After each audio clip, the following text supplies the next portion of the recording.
So I'm pretty sure Arne Slot will be calling that a perfect night. Liverpool make 9 changes in the Carabao Cup and yet manage to blow West Ham away. A 5-1 win here at Anfield that gets them into the 4th round of the Cup, and quite a few big hitters on the bench who didn't have to be used, so they get the night off, which obviously in a run of 7 games in 21 days that is very, very important, that you can get the rest whenever you can. And you could throw into doubt whether that would have been possible today, getting a bit of a tough draw against a Premier League opponent who generally have been pretty good, although they've started this season poorly. But I think that gave them that extra determination hit really tonight to come here and get a result, and yet Liverpool were having absolutely none of it and kind of blew them away, as I said, in a really, really convincing performance, which keeps this good run of form that Liverpool are on going. And I think there's plenty else to take from the game as well in terms of the positives and the general takeaways for how things went. Now, I wrote something earlier this week about asking whether Liverpool are defending well. That's on my Substack, by the way. The link is in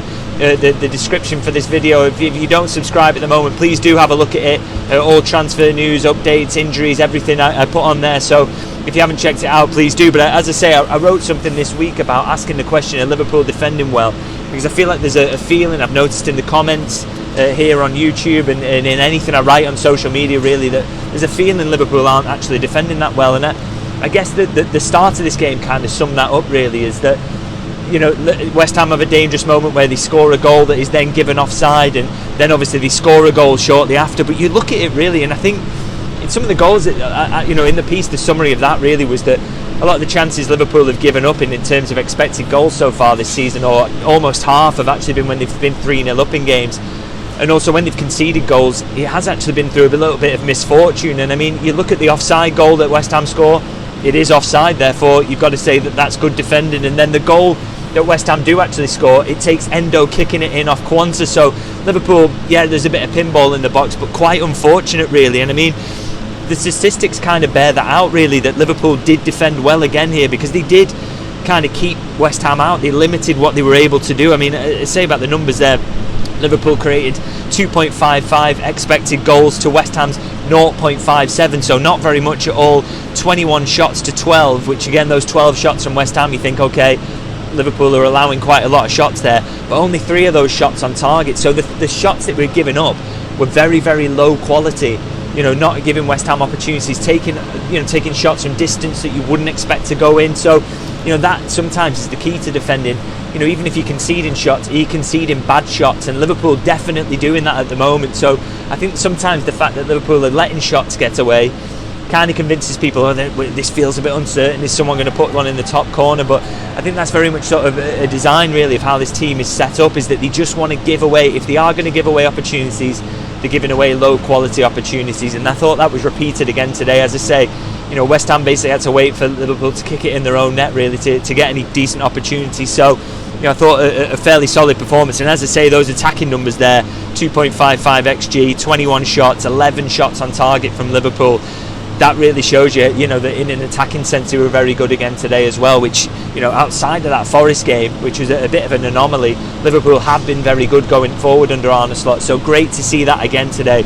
And that is not easy as well when you make 9 changes, as Liverpool did, to keep that fluidity. I think it took them a while to get into the game and find that, but they eventually did, and then put the foot down in the second half and just absolutely ran away with the game. So brilliant to see that with so many changes. Now, I'm talking about the amount of changes they made and in a few key areas as well. And one of those was in defensive midfield, where we saw Wataru Endo get his first start of the season. Now, I've written about it and spoke about it many times on YouTube, about the fact that the manager doesn't massively fancy Endo as a player, doesn't really think he's a great fit for his style of football, and yet I thought he did a really good job today despite that. I think you could see his limitations at times. I think his, you know, the ability to fizz the ball through the lines, he's not as crisp as a McAllister is in those positions, or Gravenberch as an alternative has got his dribbling to get out of those tight areas. He isn't as tidy on the ball, but I think what he does offer you is a lot of defensive solidity, work rate in there as well, and I thought we saw that.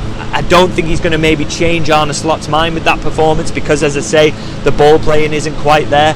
But in terms of his defensive output, 7 recoveries, 5 duels won, and he did have a 94% passing accuracy. I just think the thing that will count against him is that his passing was safe rather than incisive, and I think Arne Slot particularly in the first half when Liverpool had a few struggles in build-up.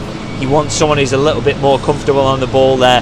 But all Endo can do is when he comes in, is try his best to do the job, and I thought, you could not fault him for effort. And in terms of general defensive performance today, I thought very, very good. He just, will he be able to get over the line in terms of, showing more on the ball? I'm not massively convinced, and I wonder if that's an area that Liverpool will still be looking towards January and wondering if they can strengthen, and whether Endo might be moved on. But we will have to see how that goes. Now, in terms of other individual performances, another one I want to talk about in terms of an individual battle really between two players for a starting spot, although they both started today, is Diogo Jota and Darwin Nunez. Of course, we saw Darwin Nunez come in at the weekend, didn't we? And I thought he played very, very well, took his goal brilliantly, but it was really, really good in terms of build-up. But if it is an individual battle between those two for the starting spot at centre forward for the weekend, it's an interesting one. I wonder whether Diogo Jota's just done enough tonight to get his nose in front again, despite missing out on the weekend. Obviously, he has 2 shots, scores 2 goals, takes them brilliantly. Some nice moments in build-up, and also because he did that, he's taken off quite early, obviously, I think with the weekend in mind, and suggests to me, what I think I've learned about Arne Slot in this early stages, or we think we might have learned, is the fact that he very much seems to be, whoever comes in and shows form can grab the shirt. And I think by starting both of them today, he's maybe given them an opportunity. Okay, who's going to get in my mind for the weekend? Who's going to be the one who gets the nod? And I think Jota, 2 goals there, has absolutely put himself in front. And I think that's combined with the fact that I didn't think Nunez had a fantastic game. I don't think he was poor by any means, and the numbers actually show, he wins 3 out of 4 tackles, great defensive work rate, 4 out of 9 ground duels, which is not too bad. But I just didn't think he was as involved and as dangerous as Jota was in some moments. And obviously he doesn't get the goals as well to boost that. He then stays on the pitch longer, which again makes you think that a decision's been made for the weekend. So unfortunate, but I think that's going to be an interesting battle going forward throughout the season. Who can get in there as that starting centre forward? And I think Jota just gets the edge this time around, but it's going to be interesting now for Nunez. Okay, when can he next get himself in the team, and can he do enough to keep himself in it? It's a really, really good headache for the manager to have, really. And speaking about that, very similar story on that left wing, isn't it? Luis Diaz left out tonight, wasn't really needed at all from the substitutes bench, and that's because Cody Gakpo, I thought, was absolutely outstanding. Obviously 2 goals absolutely brilliantly taken. He also has 6 shots, creates 3 chances, and he was a constant outlet for Liverpool to spread the play to left hand side and really stretch West Ham. I thought he was fantastic in that. Really, really tidy in everything he did, barely gave the ball away.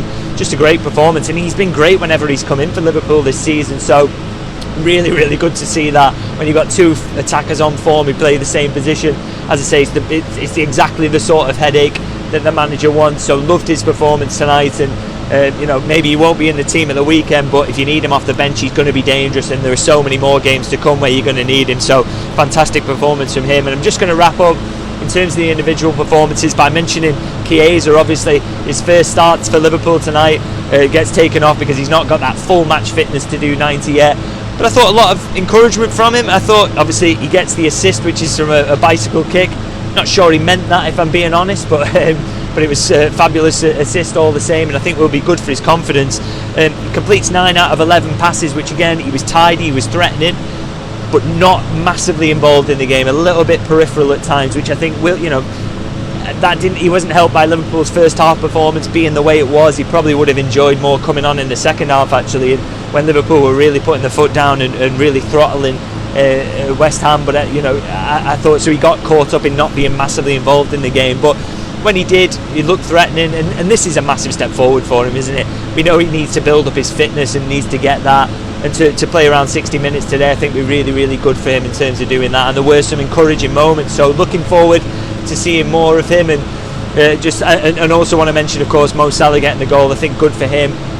Always like to see him getting the goals. I think it always does wonders for his confidence, so good to see him take that one really well. So going to leave it there. I thought a fantastic performance from Liverpool into the next round of the Carabao Cup. Plenty of players rested as well, so a perfect night all in. Do let me know in the comments what you guys thought about it, as ever, and if you can like and subscribe if you're new to the channel, that's always massively appreciated. And I did mention my Substack earlier, please do check it out. Always want to build the subscribers there, and as I say, all the exclusives, the insight, anything, any bits of news I get my hands on, you can all find them there, so please do check that out. The link is in the description below, and I'll see you guys very soon.